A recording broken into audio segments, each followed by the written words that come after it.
Yeah, so I'll start off from where I left. So the top colleges for Masters in Management program are on your screen. And these are the top 20 colleges. If you look at top 5 colleges, these are even ranked better with respect to the IIMs in the country. As I already told you about University of St. Gallen's, if you have statistics and econometrics, please go ahead and apply to University of St. Gallen's. Otherwise, you can apply to all the other colleges. For example, HEC Paris, LBS, ESSEC, ESCP. In fact, Rotterdam School of Management is a pretty unique B school, and it's situated in Netherlands.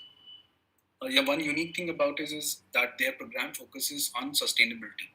So, in case if you are interested in working towards solutions that are sustainable, whether it's agriculture, irrigation, or any other production, in fact, sustainability in luxury goods, sustainability in fashion, these are some very important aspects, and these are the trends right now.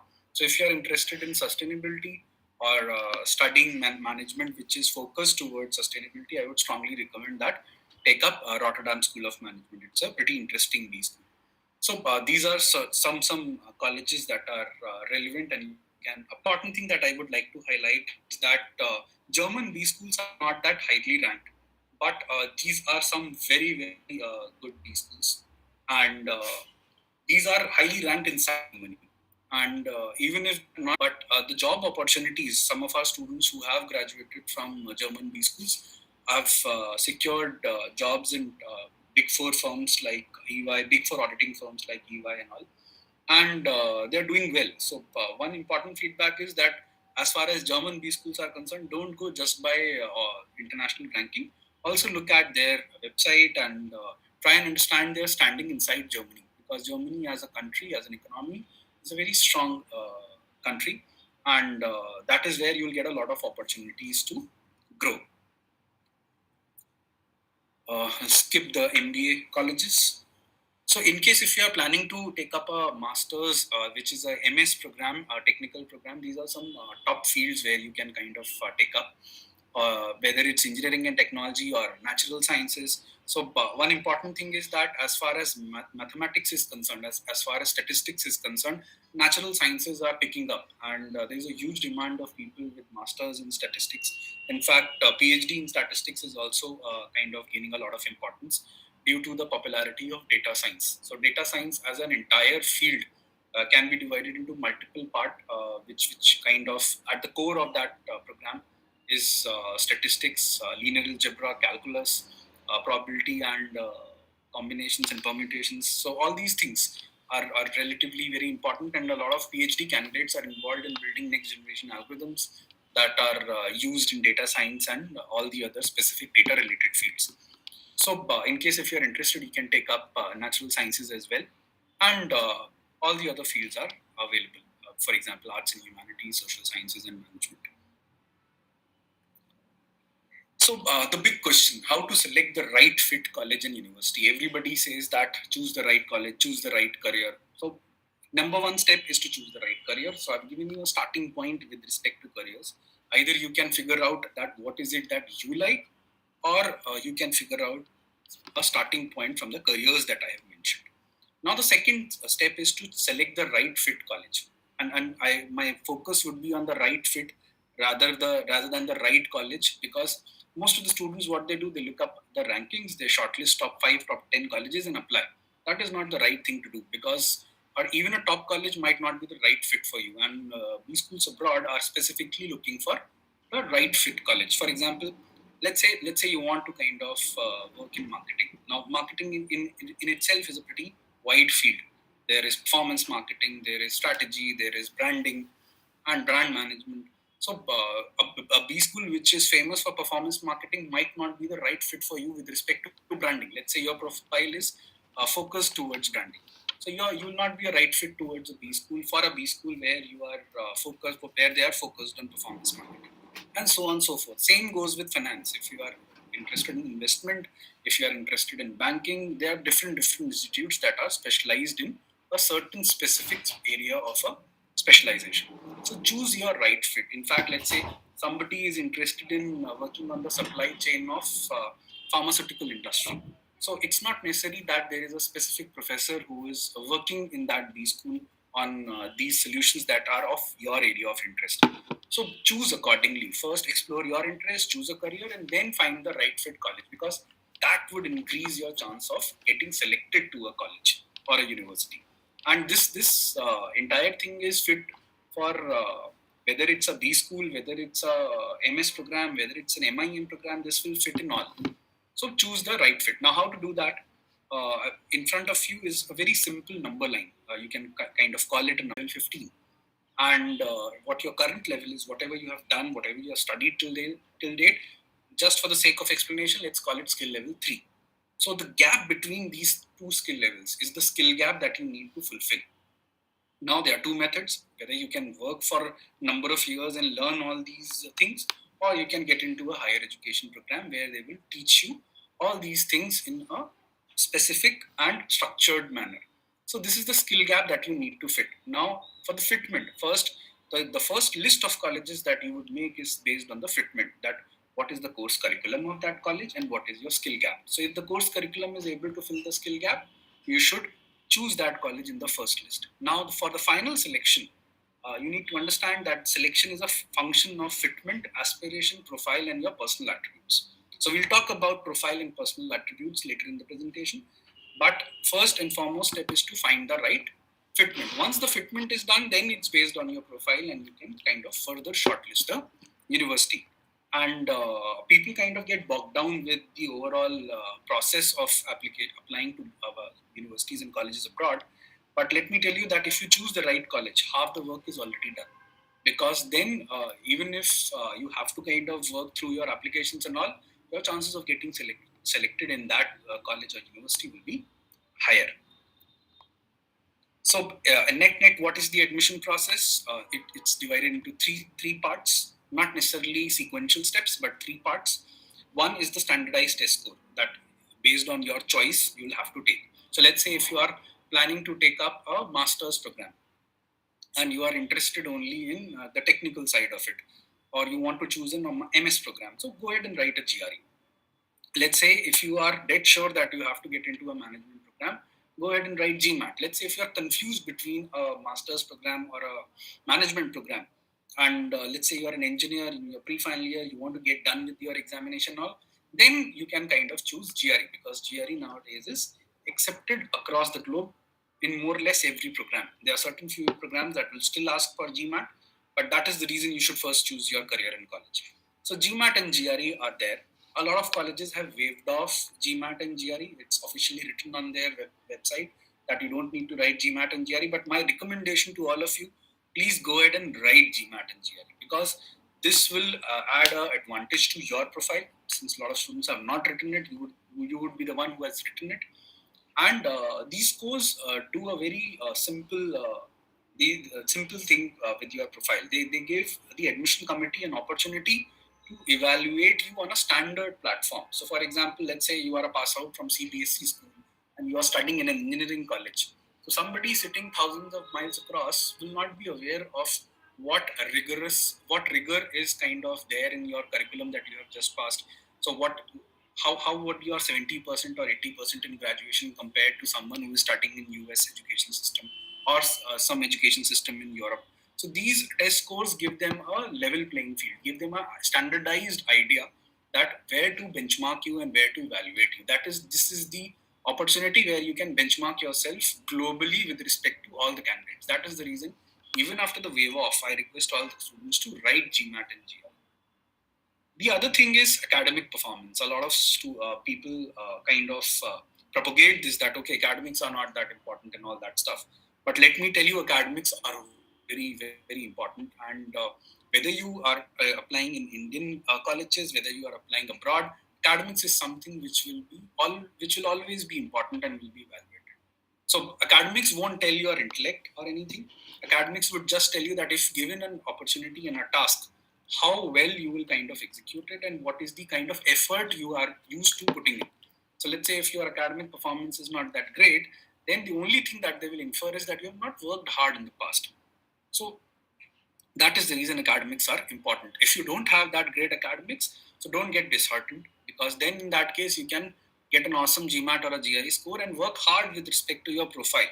So now profile, out of these three parameters, at least two should be very strong. That is how you get you have a standing chance of getting some opportunity, and you can kind of fight it out. But let's say if you have two parameters that are relatively weak in your profile and only one of them is strong, then it becomes difficult to get an admission. So as far as profile is concerned, it comprises of your extracurriculars, co-curricular, research work, project, and internship. Now, it's not necessary to do all these things in order to build a profile, but yes, for let's say if you are opting for a MIM program, then your extracurriculars become very important. Let's say if you are opting for a management program, but let's say if you are opting for an MS program and you want to get into an engineering program and you want to study specialized fields in engineering, then your research work, your projects, everything will kind of become very important. So, based on the program you are applying, different parts of profile will become important. Now, with respect to management programs, and this is very important because a lot of people keep saying that they have to build their profile, but they don't understand that what parameters to focus as far as profile is concerned. And these parameters, for example, leadership, initiative, innovation, progression, impact, and personal attributes, these are some very, very important points. So they will evaluate all these parameters through your resume, through your essays that you will submit. So every B school that you apply to abroad will have specific essay prompts that you will have to kind of write and reply. And then there will be letters of recommendation. So with all three documents, they will try and understand these key points in your profile. And leadership is not always about leading teams or something like that. It's your ability to inspire people. You rally behind you for a cause, and so on and so forth. So having said that, it's very important to take up an initiative also, because a lot of people think that okay, we'll just get good marks, good scores, and we'll get admission. But they would also want to understand that what initiatives you have taken to improve your surroundings. So let's say if you are living in a society, if you're studying at a college, what all initiatives have you taken up to solve problems around you? Everybody loves a problem solver. And if you're able to solve one, that is where your value will be.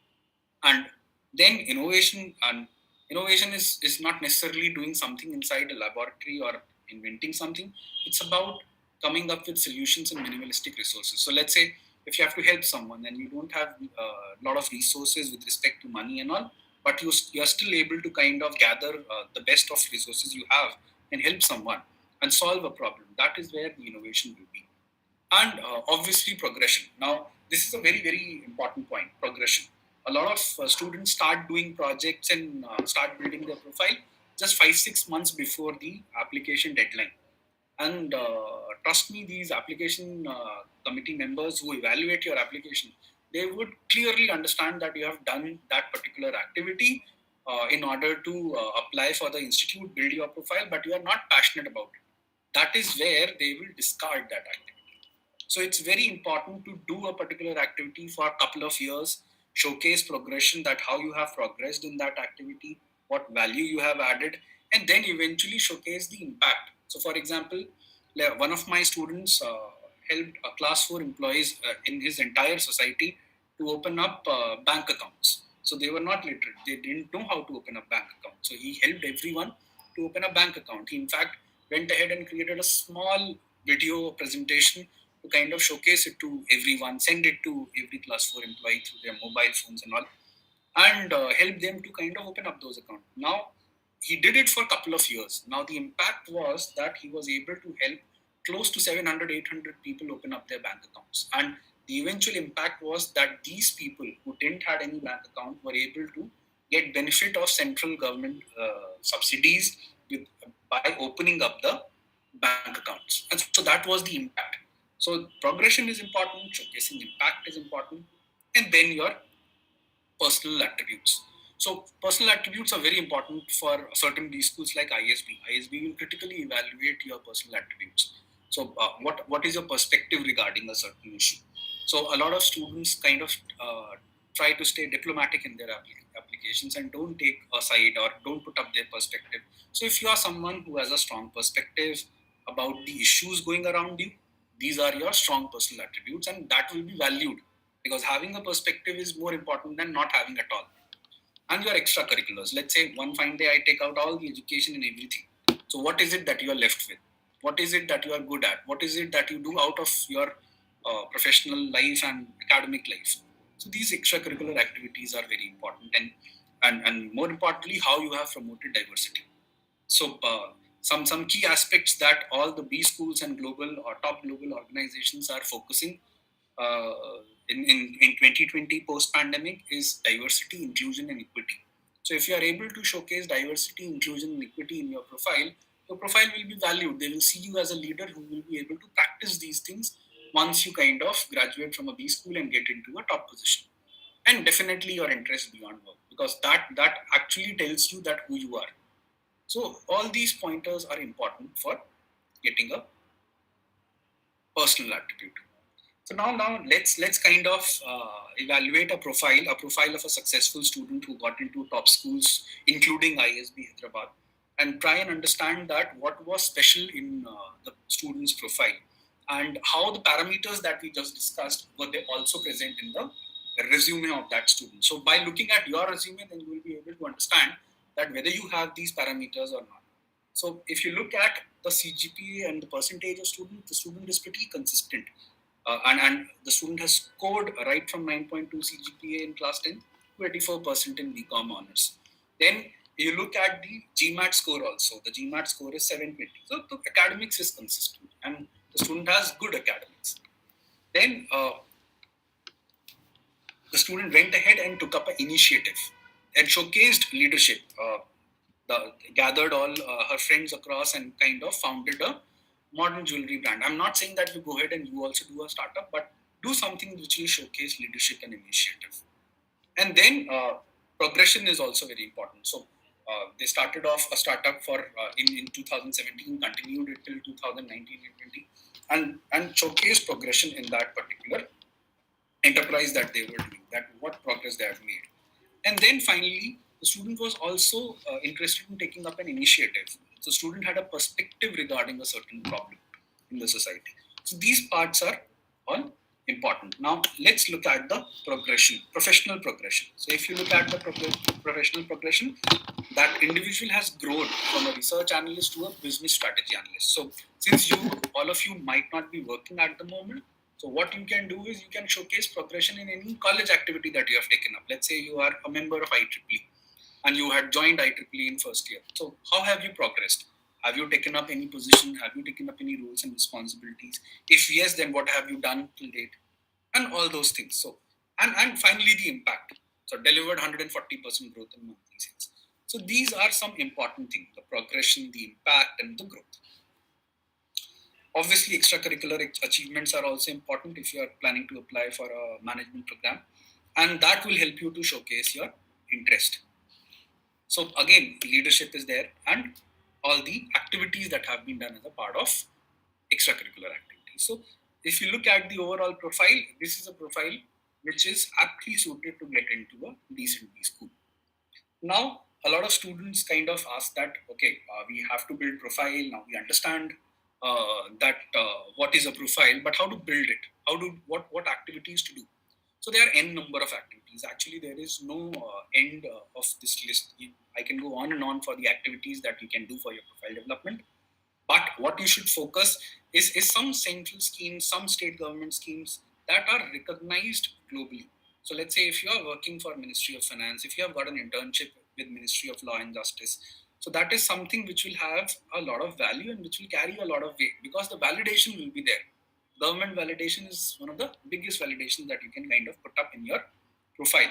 And since we are in the middle of a pandemic, hopefully towards the end of it, so you can kind of choose all the e-mediums. For example, if you are good at painting, put it up on blogs, put it up on various social media websites so that you can kind of showcase your talent. Then as far as dance and music are concerned, you can kind of go and put it up on YouTube. And this is a very interesting time to take up case studies, to take up research paper publication, and this all can be done online. And if you are really interested in working on something which is focused on sustainability, My strong recommendation: work on some project which will help in financial inclusion of people around you, which will help in creating policy awareness to ensure last mile deliverability. For example, if you look at all the policies that are given by multiple governments, whether state or central or any government at any point of time, most of the people don't even know that there is a benefit for them in the government policy. So you can take up one field, whether it's health, agriculture, startup. You can take up one field, study all the policies, and start educating the right audience that how to use that policy. And that is something which you can add a lot of value to. And obviously, starting up a small business, showcasing your entrepreneurial side is something which is going to help a lot. So these are few suggestions for activity. So you can add a lot of other activities if in case if you have any idea. Otherwise, you can kind of do any of these activities and kind of build your profile. Now the important part is that what is an excellent extracurricular activity, because a lot of students they either overdo it or they don't do it at all. So let's say if you have done some kind of extracurricular activity during your college and you continue doing it during your work, the impact will be excellent. But in case if you have missed out on doing extracurricular activities in any one part, you will still remain someone with average impact as far as extracurriculars are concerned. But there are a lot of people who haven't done any extracurricular activity, whether in college or whether during their work ex. So that is obviously a red flag, and that is where they will understand that you are not interested in doing anything.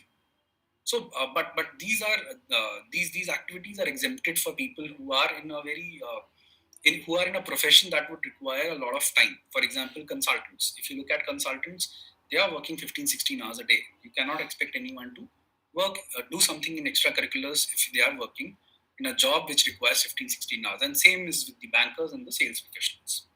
But let's say even after knowing all these things, you have still not done anything with respect to extracurricular. Then what you can do is that showcase your hobbies, your cultural experience. Let's say I know a student who who was born and brought up in Hyderabad, but kind of did his schooling from Delhi, then Himachal Pradesh, then went to Chennai because his dad was traveling, and had to interact with a lot of different people.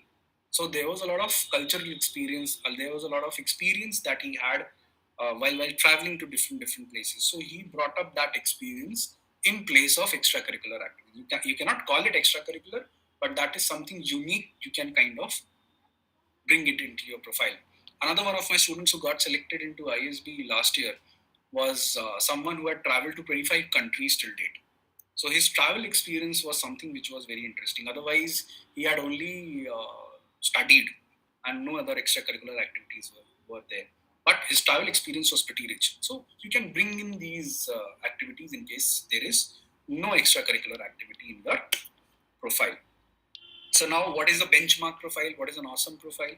So let's say if you are planning to get into a management program, then probably in 10, 12, 90% plus is the right thing to have, although not necessary.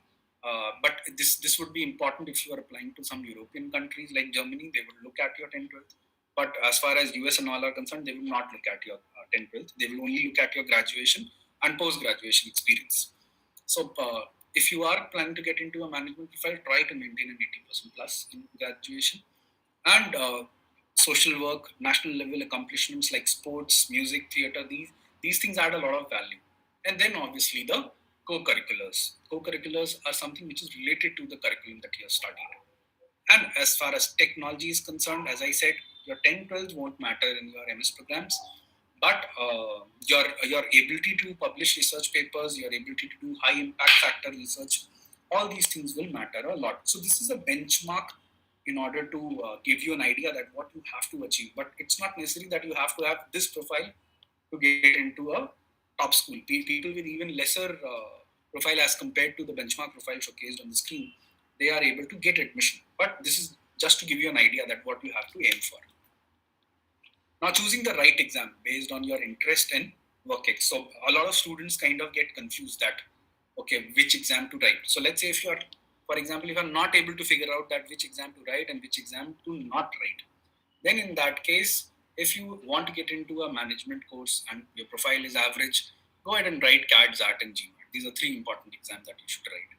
If you have a above average profile, go ahead, write CAT, XAT, IFT, and GMAT, but also go ahead and apply to ISB YLP program. YLP is Young Leadership Program, meant for pre-final and final year students. Or in case if you have started already working, let's say you are in your final year, you have got a job and you graduate and you have missed the deadlines. So what you can do, you can apply next year in early entry option, or you can apply to MIM programs abroad. And then if you have a awesome profile, then go ahead and apply to other deferred MBA programs. So for example, there are some very interesting deferred MBA programs like Yale Silver Scholar, Stanford GSB 2+2. Go ahead and apply to those programs if you have a highly competitive profile. And then, as I said, if you are confused between management and technology-based courses, go ahead and write GRE, and so on and so forth. So if you are someone between 0 to 24 months of work ex, by following this classification, you will be easily able to figure out that which exam to write, so that you can focus on a bunch of exams rather than kind of trying to write each and every exam which is possible. So these are a few deadlines. Round 1 is already over in most of the B schools across the globe. And round 2 is basically, if you look at all the deadlines, it's essentially first or second week of January. So if you have written GMAT, you have your scores, now is the time to apply if you are eligible. There are a lot of colleges that have rolling admission. For example, LSE, they have rolling admissions, so you can apply at any point of time. But being an international student, you should not delay your application beyond first week of January, which is essentially round 2 of most of the B schools. Now a brief overview about GMAT. So a GMAT exam comprises of quant, verbal, IR, which is integrated reasoning, and AWA. You can write GMAT both at home and book the GMAT exam at center. But now, since most of the GMAT centers are open, you can go ahead and write the exam at a GMAT center, which is something that I would recommend. On the contrary, if you are in a, let's say, in a zone which is still under lockdown or has been quarantined and all, then you can kind of write GMAT at home. The only difference which will be there is that there will be no AWA section in GMAT at home, and you can write it twice. You can write 2 times as far as GMAT at home is concerned, and it won't count towards the overall yearly attempts that are allowed as far as GMAT is concerned. So one very important thing, that what is GMAT testing? GMAT is testing your logical ability. So if you look at the verbal part, there will be sentence correction, critical reasoning, and reading comprehension. Sentence correction is essentially grammar with logic on top of it to derive the right meaning. Critical reasoning is pure logic, and reading comprehension is your ability to comprehend. So if your sentence correction is right, let's say if you have the ability to understand the right meaning and you have the logic, you will be able to do very well in these examinations. And unlike other Indian examinations, GMAT is pretty predictable. So you won't have any surprises as far as exam is concerned. So if you have prepared well, you are getting good marks in mock test or practice test, you will definitely get decent marks in your actual GMAT examination. And the syllabus is restricted. It's pretty much defined. So unlike CAT or any other exam where the syllabus is huge and more or less undefined, you don't know whether geometry will be more in the paper or algebra will be there, or what portion will kind of be heavily, dominate the paper, or will it be balanced. As far as GMAT is concerned, you can kind of expect a pretty balanced paper every time you write the exam. But yes, if you are not able to score the ideal 700 plus in first couple of attempts, then don't waste your time in writing more attempts, because it becomes very, very difficult. So let's say if you have got a 650 in first attempt, so possibly a 100-point improvement or a 50-point improvement is possible. But beyond 2 attempts, I would recommend that don't invest too much time in writing this exam again and again, because GMAT is an exam which will test your ability. And once you kind of write it twice, it's very difficult to go beyond that ability. Then there is GRE exam. Now GRE is also available at home. And one big difference between GRE and GMAT is that GRE is largely focused on context-based meaning. So if you are good in vocabulary and with respect to understanding the context, so for example, there is a word and that word will have multiple synonyms, and the usage of each synonym will differ. So if you understand that which synonym to use in which context, then you will be able to kind of get good marks as far as GRE exam is concerned. The quant section is relatively easy as compared to GMAT, although you tend to make a lot of silly mistakes as far as GRE exam is concerned. But in case if you have worked hard and you are a decent average student, you will be easily able to score 165 plus out of 170 as far as quant is concerned. Most of my students score 170 out of 170, but verbal is where the real challenge lies in, and that is something that you'll have to work. So you'll have to work on your vocabulary, but not only merely memorizing the words, but you have to work on the context based. So that is a GRE. Now, how can we help? We offer admission consulting services where we'll be able to help you to understand what career will be the right fit for you, what colleges to choose, and chart out a complete journey, right from choosing your career to helping you with the essays and guiding you that which LORs to take. So we don't help you to write LORs, but we help you to identify that which recommender will be the right fit for you. Then, as far as test prep is concerned, we help you to get a good score in GRE, GMAT, and IELTS TOEFL. And we also help certain selected student profiles for profile development as well. So, whether it's research paper publishing through our network of people who have doctoral degrees, or whether it's community work in collaboration with an NGO or corporate projects. So, we have all the services that are required to get into a top school across the globe. These are some of the students who scored very good scores in GMAT. A couple of them had bad scores in the first attempt. They worked really hard, and our faculties also helped them, and they got good scores in the second attempt. So that is there. And then these are our GRE results. So essentially, most of the students end up scoring 700 plus in GMAT if they put their mind and soul to that exam, and in similar cases with GRE where they are easily able to score 320 plus. A lot of our students have gone to top schools. For example, this is the last year result, and this year's result has started coming in. So a couple of our students have already got admission from Tepper School of Business, which is Carnegie Mellon University. Then there is Foster, which is Washington. Then HEC Paris, ISB. We have a lot of students who have got selections into ISB. So, in fact, one of our students, Shashank, got a 100% scholarship from ESCP last year, which is a pretty known B school, and so on and so forth. So the results are there, but eventually it's your effort. In case if you are able to make that, that is where you are able to add value and get selected to a top B school. So net, this is not it's not a rocket science or a very difficult thing to do, but if you follow all the instructions meticulously, you will be able to secure decent admission and reach the best possible potential with respect to your capacity.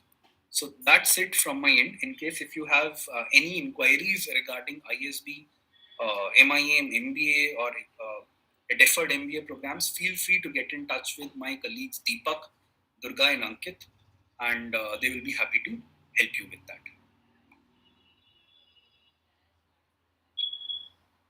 Anubhav, there are some questions that are there in the chat box. Okay. Possible to take the questions? Yeah, sure. I can take. Okay, so. Okay, one question is it necessary to give GRE, as many universities give admission on the basis of IELTS? No, it's not necessary to give GRE. But in case if you look at the universities, most of the good universities will ask for your GRE. And as I highlighted in my session, even if they have waived off GRE, my strong recommendation, go and write GRE and submit it, because that is where it will help you to stand apart. And it will kind of help the admission committee to evaluate you on a standard benchmark. Otherwise, it becomes difficult for them to evaluate an international candidate. With average score of? That would vary from institute to institute, but my recommendation is try and score a 320 plus out of 340. Okay. As an Asian candidate, it would be great in case if you can kind of get 170 out of 170, because your competition is not with someone who is in US or Europe. Your competition is with your Chinese counterparts. And if you look at the scores that Chinese get, that their score is far higher than Indian candidates. So your competition is with the Asian pool. So try and get 320 plus. Can a student with BTech background pursue direct admission for MBA colleges abroad? No, you won't be able to get admission directly to MBA, and MBA is not meant for you also. So MBA is for those individuals as far as B schools abroad are concerned. MBA is for those individuals who have at least 3 or 4 years of work as far as US is concerned, and at least 5-6 years of work as far as Europe is concerned. That is the reason I recommend that you go and opt for MIM, Masters in Management program. And a lot of students come back to us and kind of start comparing the MIM or MBA program. But let me tell you, please don't compare. These are two different degrees meant for students at different point of time. So for freshers, you have to choose MIM. MIM is a generic degree where you will be taught all the fields related to management. On the contrary, MBA abroad, if you kind of opt for MBA, you wait for year 5-6 years work in a specific field. MBA will be focused on a specific area. So let's say if you are working in IT, then you might kind of get into MBA systems, or MBA information systems. Or if you are working in marketing, you might get into MBA marketing. From day one, you will be focused on a specialization. Unlike Indian colleges, in fact, if you look at degrees of IIMs and all on the course curriculum and all, you choose your specialization in second year, but in general, it never says that you have graduate in, you are an MBA in marketing graduate. It will always say that you are an MBA graduate or a PGP graduate. So Indian MBA is ideally equivalent to MIM. So my recommendation, go for MIM if you are a BTech student and you immediately want to get into a management role, and it will actually help you a lot. Admission to MIM is relatively easy as compared to MBA, and MIM programs are relatively cheaper also. So MBA from a top Ivy League college from US will cost you somewhere around 70-80 lakh plus. In fact, for some colleges, the expenditure will go 1 CR plus. But MIM from a top European B school will be kind of under 45 lakhs at max. And that too, you can kind of, let's say if you are in ESSEC, France. So a couple of my students who went there last year have already got apprenticeship. So many companies during your apprenticeship will give you the entire tuition fees of your college. So essentially, your management program becomes free. But it depends on college to college. So having said that, MIM is the right chart. Please show me the GRE scoring chart again. Chetal, I am not sure which GRE scoring chart you are referring to. Okay. I have a BEXTC, PG Cloud Computing. So EXTC, I don't know what you mean by EXTC, but I'm kind of assuming you are BE. PG in Cloud Computing with 2 years of work in Data Analytics, ML. How to target Ivy League colleges for TSAI. So with respect to Ivy League colleges, first try and understand that what are they focused on. So for example, data analytics and machine learning is a certain field. Now, where they are applying data science and machine learning. So let's say you are interested in cloud computing and you are using machine learning and all the other technologies to improve cloud computing services. Let's say there is someone who is interested in healthcare. Let's say someone who is interested in supply chain. So in today's era, every field has an application of ML, AI, and data science or data analytics. So first figure out that which college is focused on that. And then based on that, choose a specific college. Try to figure out that who all, with respect to the professors and all the PhD scholars who are kind of there in the college, are they working in the same field in which you are interested? If that's there, then choose that college, write the GRE exam and apply to those colleges. Can you suggest me with 40 lakh budget and good college of? So this is a pretty vague question where you are asking that give me a college with the list of colleges that will have fee of 40 lakh. So that is not the right way to shortlist a college. You first shortlist college based on your profile and interest area, and then further shortlist the colleges based on your budget, which is your external condition. So unless I know a detail about all the details about your profile, it will become very difficult to give you the right college which is under 40 lakh.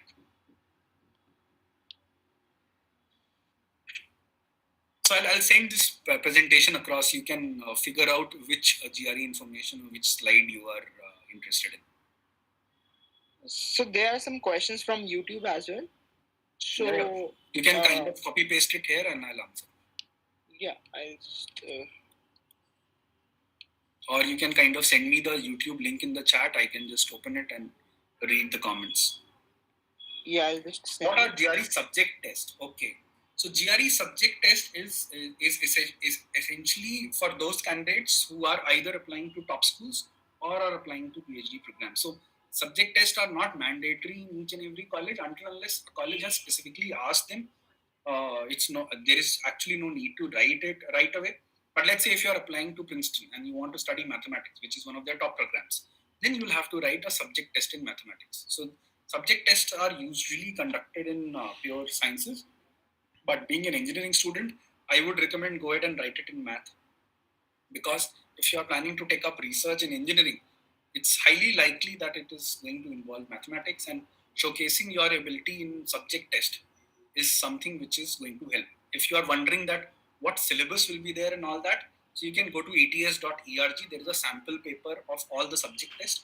You can download that sample paper, but if you want to get an idea, the difficulty level will be slightly less than JE, but there will be certain topics like topography and all which will be extra there. So if you have prepared for JE and all and you have done well, probably you won't find GRE subject test difficult. Is TOEFL also mandatory apart from GMAT and GRE?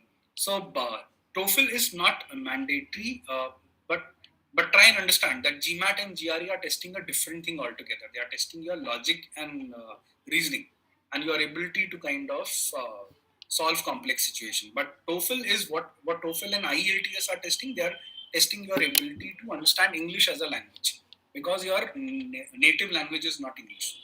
But having said that, a lot of colleges have now started waiving off TOEFL and IELTS if they kind of believe that your entire education has been done in English medium. So let's say if your entire education has been done in English medium, you can write back to the college and ask for a waiver of TOEFL and IELTS. That way you'll be saved from writing another extra exam. But trust me, if you are preparing for GMAT and GRE, TOEFL and IELTS are pretty easy exams. Just if you have decent English communication and you have studied throughout your life in English medium, then a week's preparation is more than enough to crack TOEFL or IELTS. Which is the most suitable time to give GRE if you are pursuing BTech? I should be given. So if you are pursuing engineering, the best time to prepare and write GRE is between your second year and third year, during the summer vacations when your second year is over. Prepare for GRE during those summer vacations, and before the end of your fifth semester, complete your GRE. That is the right time to write the GRE. But if that time has passed, then write it ASAP whenever you can. To which extent the extracurricular activity matters.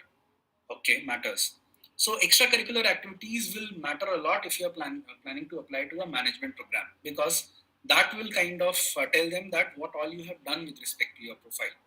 But in case if you have not done much and you don't have enough time left, then in that case, my recommendation would be, instead of focusing on too much on extracurricular activities, try to kind of improve your GMAT, GRE, and your academics.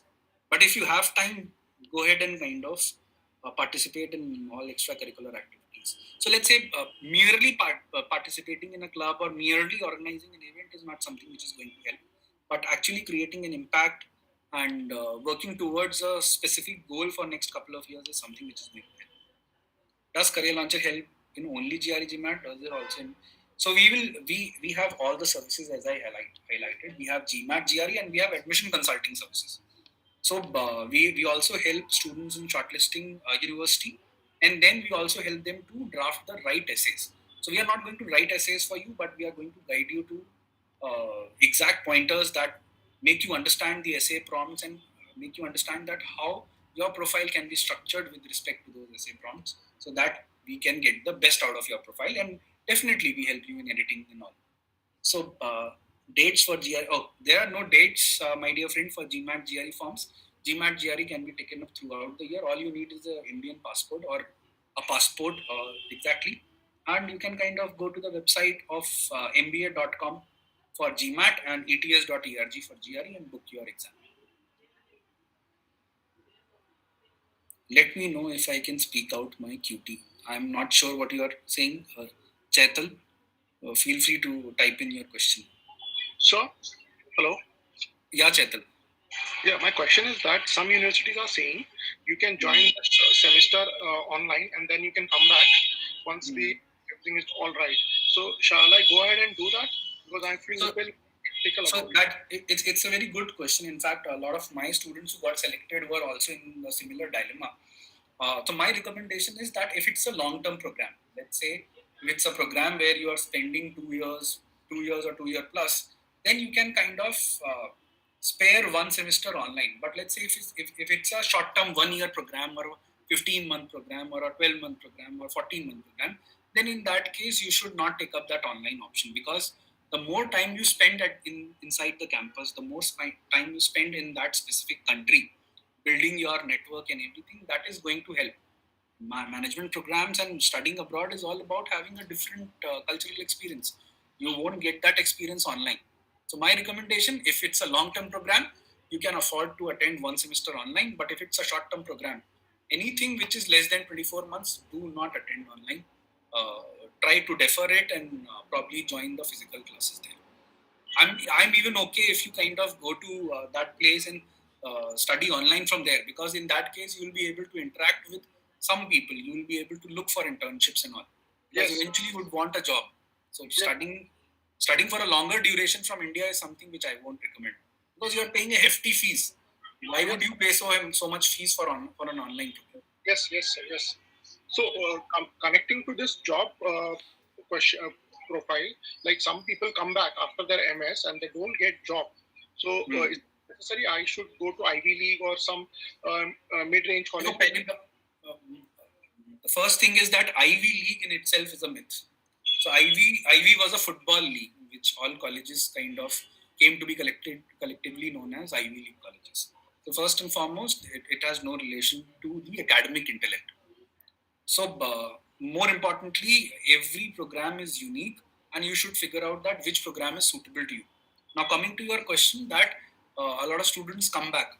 So Yeah. usually students come back when they don't choose their colleges properly, when they don't choose their location properly. So you will help us with that also, right? Yes. So if you are planning to take up our services, we help you with that service, that part as well. So, for example, if you are choosing a finance program, why would you want to settle in California? Would like to kind of stay back somewhere near New York now? So that these are some important decisions that you need to take before you choose the college and all. Okay. Okay, my choice will be in machine learning or AI because I already have a work experience in that field. So that will affect, I guess. Yeah. So for that, we would need a thorough profile evaluation in your resume, and we will be kind of happy to help you. Great. Thank you, sir. Thank you so much. So the chat is now not visible on my screen, possibly for some reason. So in case